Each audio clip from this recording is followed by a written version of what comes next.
Hi, this is Chirise Gray, and this is my presentation for Maryville University for my DNP Scholarly Project 2024, Screening for Metabolic Syndrome in Adult Patients Prescribed Second-Generation Antipsychotic Medications.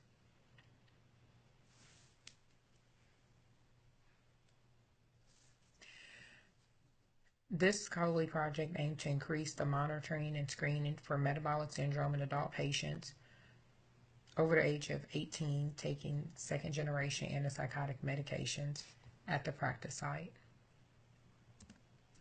My committee members include the chair, Dr. Boniface Stegman, associate professor from Maryville University, second reader, Dr. Marianne Snell,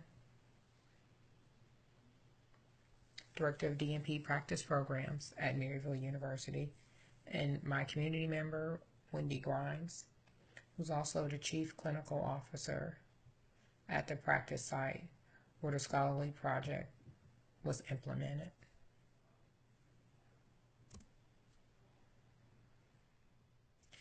Background and significance. Metabolic syndrome is basically a cluster of symptoms or a cluster of diseases that include hypertension, diabetes, and obesity. Patients taking antipsychotic medications are at high risk for metabolic syndrome, with those taking second generation antipsychotic medication at a higher risk than those prescribed first generation antipsychotics. So your first generation antipsychotic would be like your older antipsychotic medications like Thorazine. Your second generation antipsychotic medication are more like your newer medications that we're more familiar with now, Abilify, Zyprexa, Seroquel, and so on. At this project site, there was no protocol in place to screen for metabolic syndrome. I believe there was, one insurance company at the practice site that required the providers to document basic labs annually, which included an A1C and lipids. And then just in general, the practice site had a habit of collecting an annual BMI for all their patients. But besides that, no routine labs were ordered for patients prescribed antipsychotic medication. A comprehensive literature review was completed to help with establishing a protocol to screen for metabolic syndrome. Review of literature. So during the literature review, the common themes included associated risk factors, which include antipsychotic drug use, socioeconomic factors, poor health care or lack of health care access, and there was a review of National and Medical Association guidelines, which was interesting. In most of the literature, they did reference back guidelines recommended by American Psychiatric Association, American Diabetes Association. There was a guideline by the National Cholesterol Education, a program adult treatment panel, and a guideline from the American Heart Association. But there was still no established guideline that just said, or protocol that said, hey, this is what you do if you are screening for metabolic syndrome.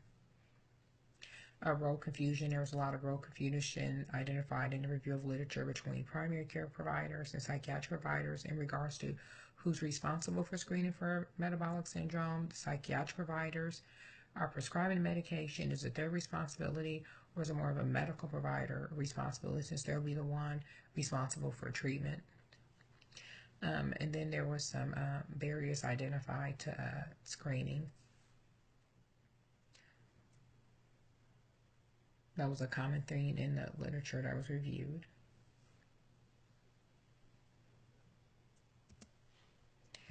Theatrical framework. So I used Lewin's change model, which was basically the unfreezing part, which included education to the providers and also education to the licensed nurses to basically give them background knowledge on metabolic syndrome, the importance of screening for metabolic syndrome, and how it would benefit patients. The next step is change. We have to identify barriers to screening, which we discussed on a previous screen for screening for metabolic syndrome, which include role confusion, patient compliance with labs, lack of education of staff, and also discuss some of the national recommended guidelines on screening for metabolic syndrome. And then there's the refreezing process, which includes ongoing education and education to the new staff hired during the orientation process to maintain the new protocol that was implemented.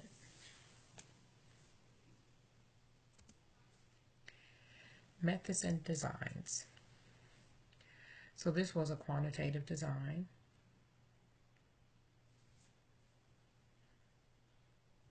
It used a retrospective chart review. The project was approved by Maryville University Institutional Review Board, and the clinic's CEO and CCO. Then there was an extensive literature review completed, data sheets were developed, and a protocol was established. Part of the design used the inclusion criteria, which the inclusion criteria included the participants had to be over the age of 18 years old. They had to have documentation in their electronic health record that they were prescribed a second-generation antipsychotic, and the patients had to have been prescribed a second-generation medication for at least 6 months. Some of the inclusion criteria include the patient was less than 18 years old. They had no documentation of receiving second-generation antipsychotic in the last 6 months, and there was no documentation in the EHR they had been consistently seen in a clinic for 6 months. Sample. So the sample size, the setting, it was an outpatient psychiatric clinic in the southwest region of the United States that provide psychiatric services, including medication management, follow-up, psychiatric care for patients in long-term care facilities and assisted living facilities. Participants was a total of 160 electronic health records were reviewed using the discussed inclusion method. The pre-intervention sample size was 80 and the post-intervention sample size was 80.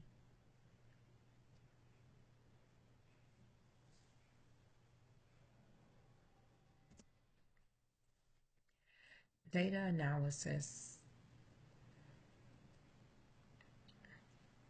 So for this project, I used the one-tail z-test, which shows the difference between the two independent proportions.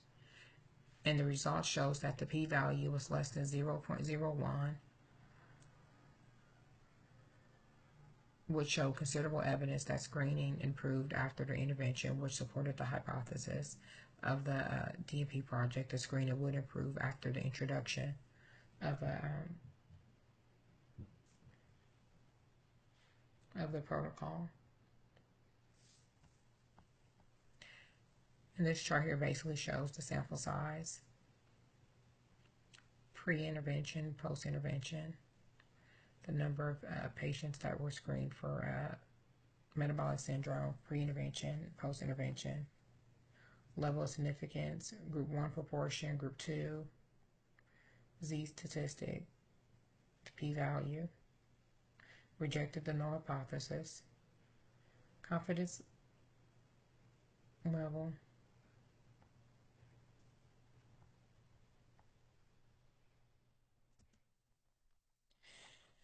here's a pie chart showing results, which showed that a total of 80 pre-intervention, 80 post-intervention EHRs were reviewed. Of the 80, 17 pre-intervention were screened for metabolic syndrome, and post-intervention, 21 of the EHRs reviewed were screened for metabolic syndrome.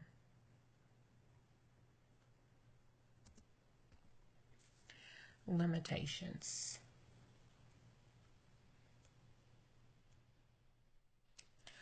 One of the limitations is that the project focuses only on patients taking second-generation antipsychotic medications and did not include those patients that are prescribed first-generation medications.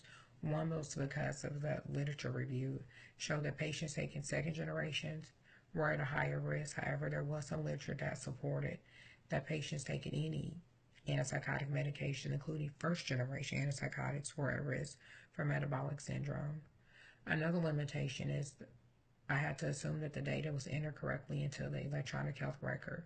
At this practice site, all the labs and BMI's data was entered into the EHR by the licensed nurses or the medical assistants at the practice, and I therefore audited that information from the charts.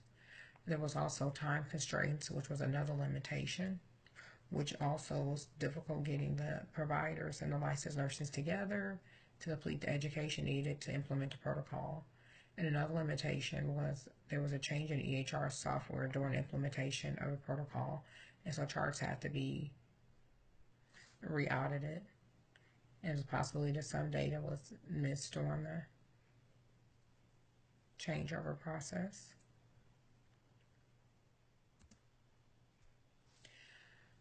For discussion. So there was an increase in metabolic screening after the introduction of the protocol, which was hypothesized by the scholarly project. It was showed there was statistical differences shown. There was an improved collaboration between psychiatric providers and primary care providers after the implementation of the protocol. One thing that did come out of the protocol is there was some patients that identified did actually have metabolic syndrome, and there was discussion of what to do with the information and the lab values that was collected. So it was determined that there will be referrals made to primary care providers for any patient identified at risk or that had metabolic syndrome. The results of this project were consistent with other studies that showed the benefits of staff education and the use of a protocol to improve screening for metabolic syndrome in patients prescribed second-generation antipsychotic medications.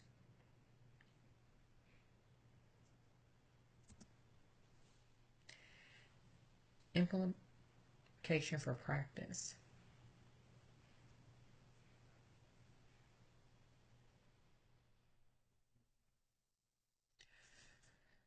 So basically, this helped improve licensed nurses and licensed providers, advanced practice nurses, and the psychiatrist's knowledge regarding metabolic syndrome. Decreased patients' risk for comorbidities such as diabetes, obesity, cardiovascular diseases, and stroke. Improved quality of care for the patients. Reduced healthcare costs, possible reducing hospitalizations, and also improved collaboration amongst the healthcare teams between primary care and psychiatric providers.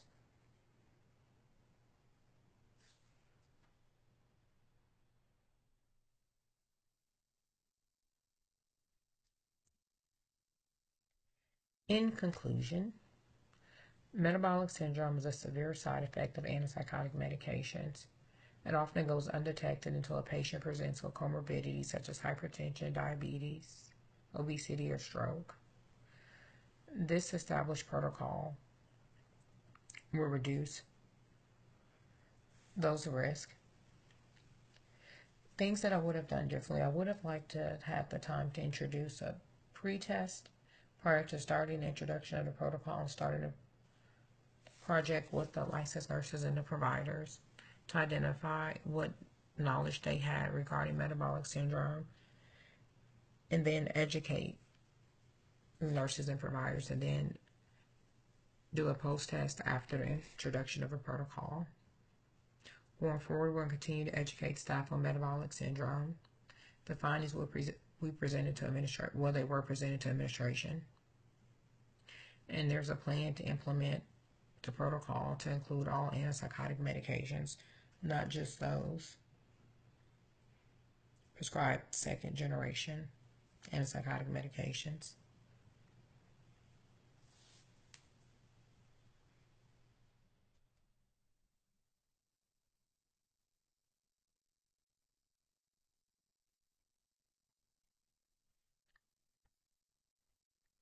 This project is in line with other research that has been completed that shows the benefits of implementing protocols and education to improve patient outcomes.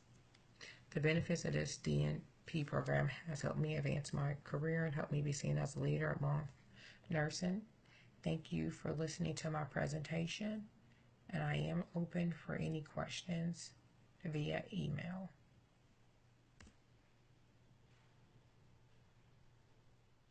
And here is a list of my references. I am now opening the floor up for questions, and thank you.